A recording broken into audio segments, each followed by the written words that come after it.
primera persona. Entrevistas en Radio Q. Le damos la bienvenida y para nosotros es un placer poder conversar con el doctor Ramiro Garrocho, periodista y abogado y periodista. ¿Cómo estás, Ramiro? Buenos días. Hola Chino, ¿cómo estás? Un gusto también. ¿Todo bien? Todo bien, tratando de entender lo que sucede en esta Argentina bastante compleja. Sí. Y debo confesar que, digamos, ayer ni hice el programa porque estaba muy caliente con lo que sucede y por ahí que no se da la merituación pertinente, seguramente vos vas a dar los argumentos, en referencia a esta tendencia que se profundiza con medidas judiciales hasta de seguir culpando al cartero, ¿no? Algo que parecía olvidado o con la Sí. jurisprudencia que existe, ¿no? ¿Cuál es tu visión?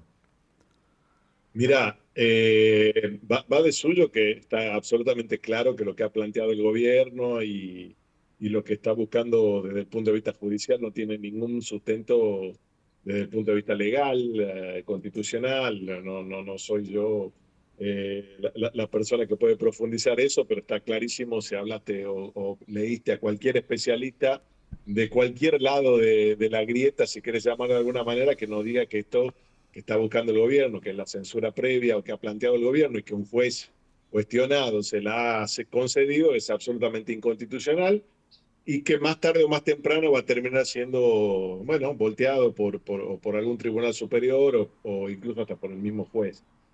Eso por un lado, eso está claro. Y si bien es cierto que manifiesta una tendencia creciente del poder en la Argentina a tratar de acallar las voces críticas y las voces del periodismo, sobre todo, que pueden cuestionar al poder. Me parece que lo que está, lo que esconde detrás de esto es claramente una maniobra de un gobierno que hasta aquí había tenido algunos éxitos y uno de ellos sin duda había sido el control de la agenda comunicacional, Sí. el control de lo que se hablaba en el día a día, de imponer agenda, como se suele decir en la jerga, pero que a partir de la difusión, sobre todo de los audios de español o del titular desplazado de Andis, la había perdido y no solo la había perdido, sino que no tenía absolutamente nada que decir, que eso creo que es lo más crítico y vos que sos un periodista de muchos años, es lo más complejo quizás para quien tiene bueno, el control o debería tener el control político.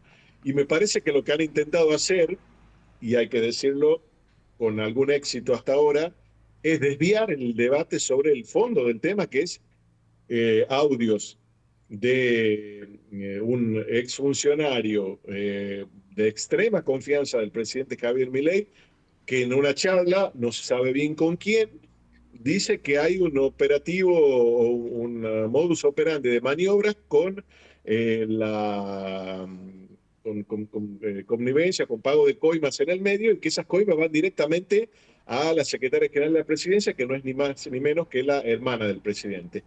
Ese es el fondo de la cuestión y eso es lo que en todo caso debe dirimirse.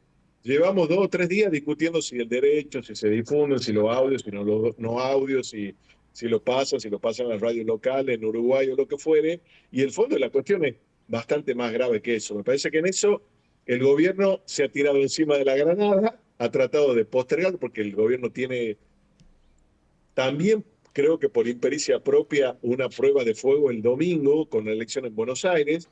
Digo por impericia propia porque ellos mismos han transformado una elección Sí, provincial, en Nacional. eh, eh, además en un terreno absolutamente desfavorable para ellos, porque más allá de la valoración de lo que significa el kirchnerismo, Kicillof o lo que fuera, lo cierto es que hay un poder territorial importante allí que lo vienen consolidando desde el 83 hasta aquí,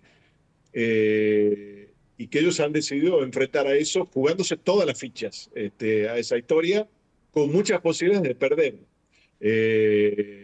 Bueno, están en una encerrona, se han metido en una encerrona y pase lo que pase el domingo, el escenario hace prever que puede ser más complicado porque eventualmente, como todo anticipa, pueden tener una derrota por 1 punto, 2 puntos, 3 puntos, 10, lo que fuere. Va a ser un golpe para el gobierno en un contexto donde todavía tienen muchas cosas para explicar y donde todavía no han controlado la agenda política, bueno, la han perdido hasta ahora, ¿no? Sin lugar a dudas, el punto quizás radique en esto que hace referencia a cómo hay un retroceso por parte de, digamos, de la militancia tuitera, por decirlo de alguna manera, en Sí. defender una postura. Y también abre la brecha, más allá de que el fondo de cuestión, como bien decías, es discutir quiénes son las acciones, no quiénes son los carteros, también hay una cuestión de que rompe contra un esquema de ponerse por arriba de la casta y al fin y al cabo termina nivelando para abajo y rompiendo quizá uno de los ejes más fundamentales que era de Milei y de los libertarios, decir, bueno, nosotros somos los puros y la única atributo que tenemos es que no estuvimos antes, dejando abierta esa vieja puerta de decir, dejan de ser corruptos porque no tuvieron la oportunidad, ¿no? Sí,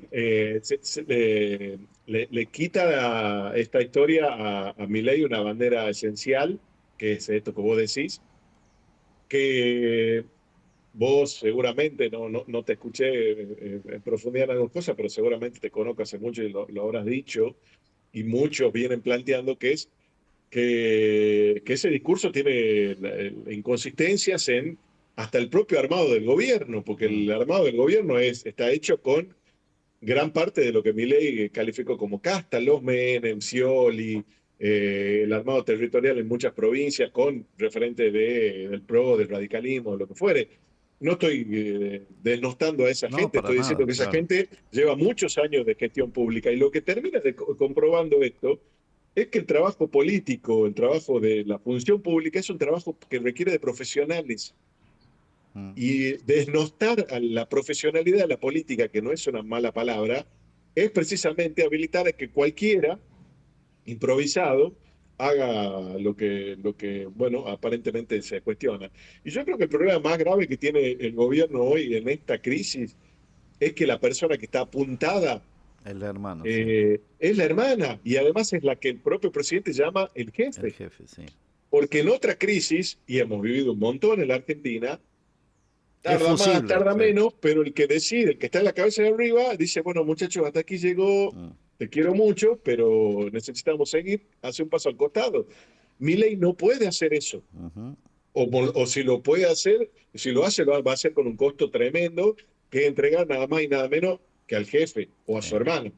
Entonces, es una complicación política, es una complicación política grave, bueno, que no es un problema solamente de Milei, es un problema del sistema político argentino y de los argentinos, porque esto que está pasando con la Sí. economía, el dólar, lo que vivimos estos días, es producto de esta cuestión de la inestabilidad política.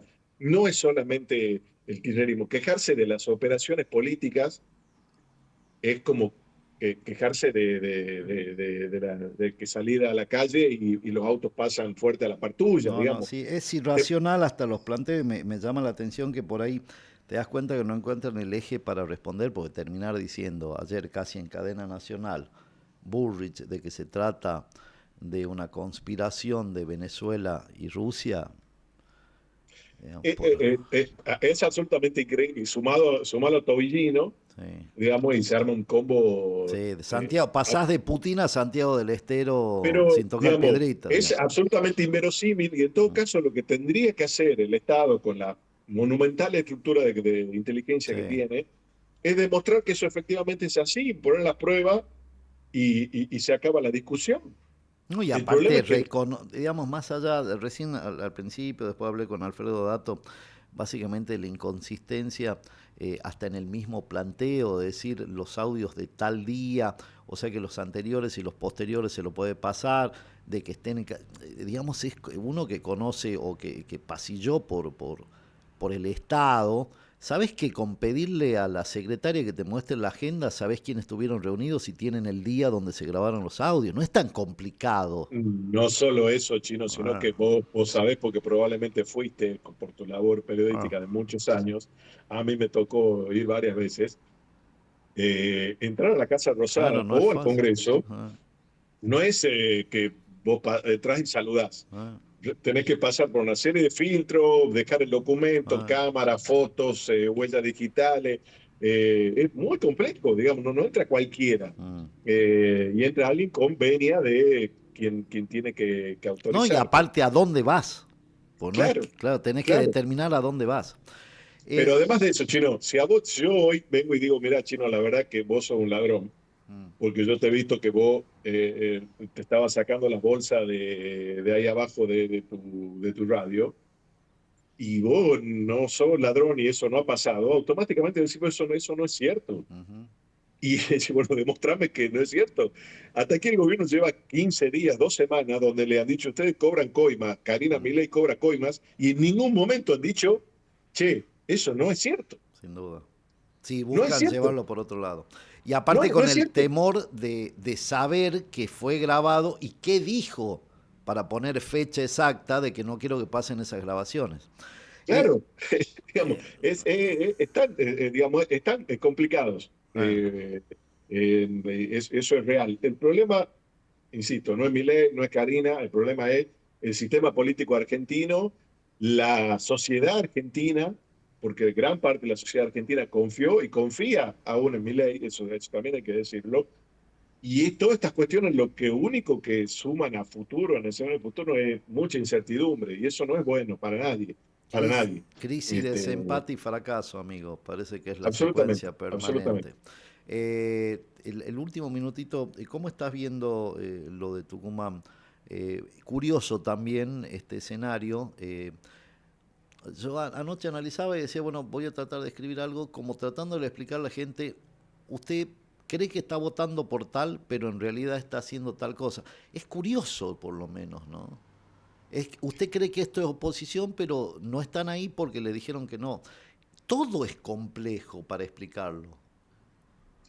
Sí, bueno, yo creo que esa complejidad la gente la percibe y por eso la apatía Mm, general que hay, ¿no? De no votar, de no comprometerse con la elección. Estamos a un mes y medio de la elección y no hay clima electoral más allá del esfuerzo que hagamos nosotros los periodistas sí, no le de interesa a nadie. instalar y Sí. de tratar de discutir el tema. La verdad que la gente está en otra sintonía, no sabe bien qué se vota, no sabe bien por qué se vota. El otro día tiré un Eh, tweet y se enojaron mucho, me hatearon todo, pero era Porque, realidad de que, a ver, de un estudio surgió que 7 creo de cada 10 tucumanos no sabían ni qué se votaba ni por qué se votaba. Y yo ponía que el restante 3 o era que tenía intereses directos. Digamos, obviamente hay gente que está informada sin tener intereses directos, pero básicamente como diciendo están en el microclima de que le interesa, son curiosos, son funcionarios, lo que sean, por eso están, o son periodistas, o por eso están en ese 3. De cada 10 personas, 7 no saben ni qué se vota, ni cuándo, ni por qué. sí.